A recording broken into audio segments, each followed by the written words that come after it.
Okay, so here you have at a glance the output of your expert.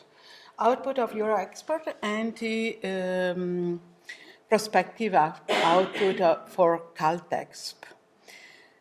So we had maps, the database, teaching modules, policy document, publications, the K-EXP registry, and the K-EXP toolkit. And we will know more about what all these names stand for. CULTEXP is the database, and K-EXP is an application that is accessory to the database. The maps are the visualization of the data that, about which we have talked about until now, the whole day, country-wise, and they are divided in the maps of cultural expertise in court and cultural expertise out of courts. And the teaching modules are several series of teaching modules that have revealed a more extended task that we had initially foreseen, because our role as trainers and capacity building has been increasingly requested by stakeholders, by the members of the legal professions, and also by university. And so at the moment we have two teaching modules and one textbook that I will very quickly present today, but about which probably Mark Goodale will talk with more details. And we have publication about probably the number is about around 50 publications, which are already in open access, as is the requisite for every ERC project. We have quite more than 50, and our job will be to put them in open access in the next few months to come. When I say open access, it means that they are all already published, and they may also be available openly on the website, but we need to deposit them in specific repositories that will take care of this publication on the very longer term, supposedly forever. And this is what open access is. And then we have the K-EXP registry. The K-EXP registry is a registry for experts, but also for lawyers, judges, and beneficiaries of cultural expertise. And the role of the registry is multi-leveled because it will work for giving visibility to some experts, also to participate to the work, the development work of our database, and to monitor the indicators of impact of cultural expertise.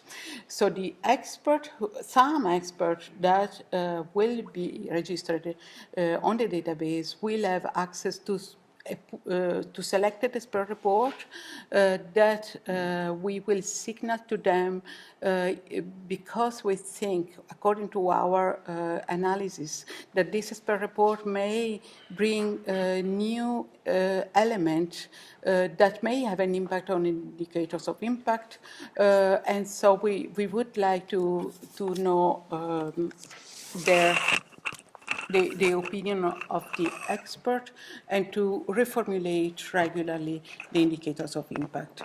And then there is the K-EXP toolkit, which is an application that we have at the design level, which will give recommendation, advice to the author of expert reports for analyzing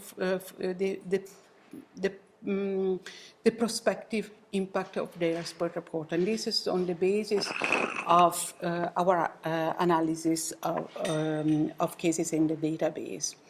The work of dissemination, we have tried to disseminate our work regularly. It has been, dissemination has been increased I think in the last year, mainly thanks to the work, Annie's work, who has been her role, and she will present her work more in detail tomorrow. Her role has been exclusively in this last month to disseminate our output. So all this output, the CULTEXP, K-EXP, and both registry and toolkit are in the format of prototype. Even pre-prototype, what does it mean? That it's the demonstration of an innovation. It is not an industrial product. It's not a product that is ready for commercialization. And this is very important because we are for two reasons mainly. The aim of ERC project is blue sky research. So we are not producing industrial product. Because producing just the product would be just the repetition of what is already on the market. We are producing innovation. We are creating innovative design. So our output are new. This is the upside, and the downside is that don't work fully. So it may be a good demonstration. And CULTEXP, which just started, will have the aim to test the patrimonialization of CULTEXP. This means that we will have the task to test the functionality of the database, but also to test whether this database can meaningfully contribute to social problem solving and be sustainable on the longer term. And what are the conditions of this sustainability? So what we talk about maps, I will just go very quickly because the presentation, the next presentation will go with more details. We had to, we extracted data from the quantitative and questionnaires. We created country summaries for all the cases that were collected in the 16 European countries, plus India, Pakistan, and Indonesia. There was, we had also to standardize data, and specific assistants were allocated the task to standardize data, and we had to create the visualization. So when we talk about CULTEXP as a demonstrator, is one of the specific findings we had in the end, specifically related to CULTEXP, is that cultural expertise is difficult to access and sometimes is too expensive. So it is not always expensive in terms of cost, but it's expensive because it is difficult to access. And it is difficult to access because beneficiaries don't have access to the experts, or lawyers don't have access to the experts. This is, we try to understand the reason of the elitism of cultural expertise. And it may be the hyper-specialization of law on one hand, because we have seen that although in this project, I think we are making good effort to create an interdisciplinary language. Nevertheless, when we talk about cultural expertise, we have so many types of cultural expertise, so many specific technical constraints that we need to take into account, and this makes difficult to talk about cultural expertise on a practical level in a standard way. We have many variables to take into consideration. And also inadequate technology. On the basis of our survey, most available legal databases are monolingual with English dominating. They are hyper-specialized. Some of them are mono-jurisdictional, and this can be read in several ways. It can be they are mono-jurisdictional because they are specific on a specific country or on a specific field of law, and it is very difficult to make a search across the jurisdiction. The legal databases are very expensive, especially the one that provide more functionality. And so our ambition with CULTEXP is to provide a tool that is cross-jurisdictional, multilingual, which provides translation, and at that time we have human and machine translation.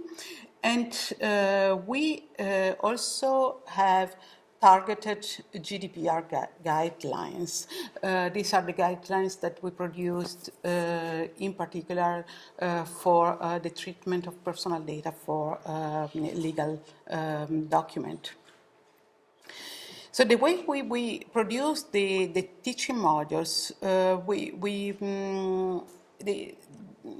the input was the quantitative survey, so the request by our respondent for training. And so we identify the new data, that the new components that our respondent requested, and which was expert assessment. What are the components of expert assessment, and what is the language that we use for intersectoral collaboration? And at the moment we have tailored modules, full-length module, and a set of teaching materials. I will skip this slide because this concerns the publication in open access. And I would like to show you this one, which is the Cultural Expertise on Law and Rights. It's a volume under publication. We have we are very proud to have 34 authors, 29 affiliations, authors from Europe, the Middle East, Africa, Asia, North America, South America. And we hope that this is a good attempt at being interdisciplinary, comprehensive, and accessible. Our ambition is that this volume may serve graduate students who are both lawyers and anthropologists, or either lawyers and anthropologists, or lawyers with an interest in anthropology and vice versa, but also other disciplines are representative of other disciplines from the social sciences. We will talk about the policy guidelines tomorrow, and this slide shows the method that we adopted for developing the policy guideline. The source is always Euro expert data, both quantitative and qualitative. The idea was to create a roadmap which would not be mandatory, but would still suggest some specific steps and milestones. And this roadmap was validated in a workshop with experts. So we had several milestones. The first one was the data collection, the qualitative data collection that on the backdrop of which we would read and analyze the quantitative data collection, and then the confrontation with experts. And the result was to have three formats, a long and a middle kind of length, and one-page policy translated in several languages. Annie will talk about the dissemination, especially because my time is up. But we aimed for a timely, attractive, and systematic dissemination. And this is where this is my last slide. This visualizes the three main repositories where we have the Euro expert data. So we have the first repository with the case law and the spur reports. And this is used by CULTEXP and K-EXP. Another repository with the qualitative database, qualitative data, which went to the out-of-court map mainly, and a repository with the quantitative data that produced the in-court map and the appreciation of usefulness of cultural expertise.